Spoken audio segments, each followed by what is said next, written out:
एक आदर्श सास, एक आदर्श बहू, ये रूत के ग्रंथ से ली गई है।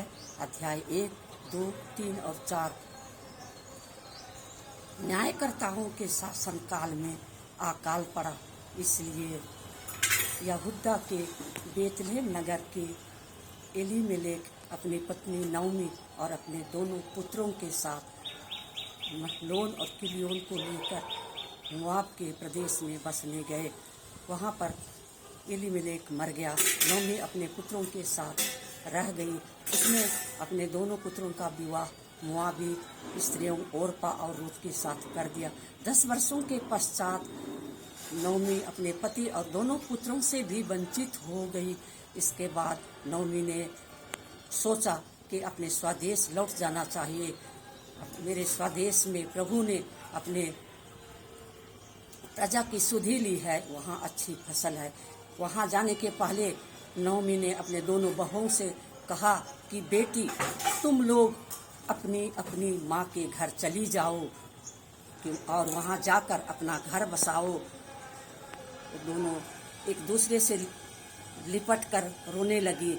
ओरपा अपनी माँ के घर चली गई, लेकिन रूत ने कहा कि माँ, मुझे आपसे अलग मत कीजिए, मैं आपके साथ ही रहूंगी।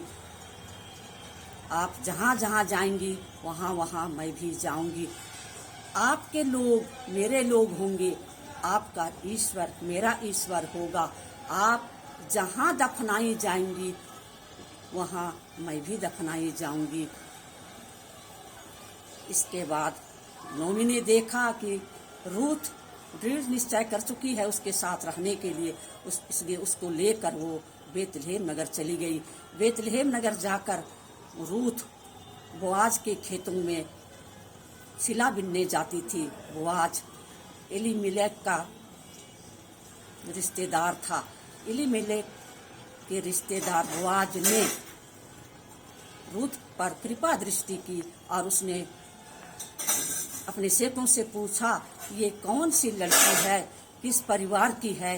सेकों ने कहा, ये नौमी की बहू है और मोआबी लड़की है।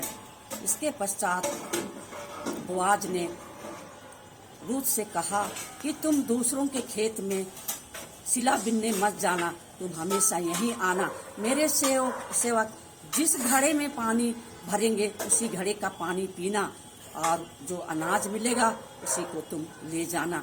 इस तरह से वो अपनी सास के लिए अनाज ले आती थी। इसके बाद बोआज ने चाहा कि उसकी शादी किसी दूसरे से कर दें, लेकिन वो व्यक्ति तैयार नहीं हुआ। इसलिए बोआज उसको अपने साथ रखने के लिए सोचा और उससे उसने विवाह किया। विवाह करने के पश्चात रूत गर्भवती हुई और उसने एक बच्चे को जन्म दिया जिसका नाम ओबेद है। ओबेद यिशै का पिता है और यिशै दाऊद का। इस तरह से रूत राजा दाऊद के परदादी हुई। रूत के अच्छे व्यवहार, आज्ञाकारी और निष्ठावान के चलते ईश्वर ने उसे पुरस्कृत किया और रूत समस्त नारी जाति के लिए आदर्श बनी।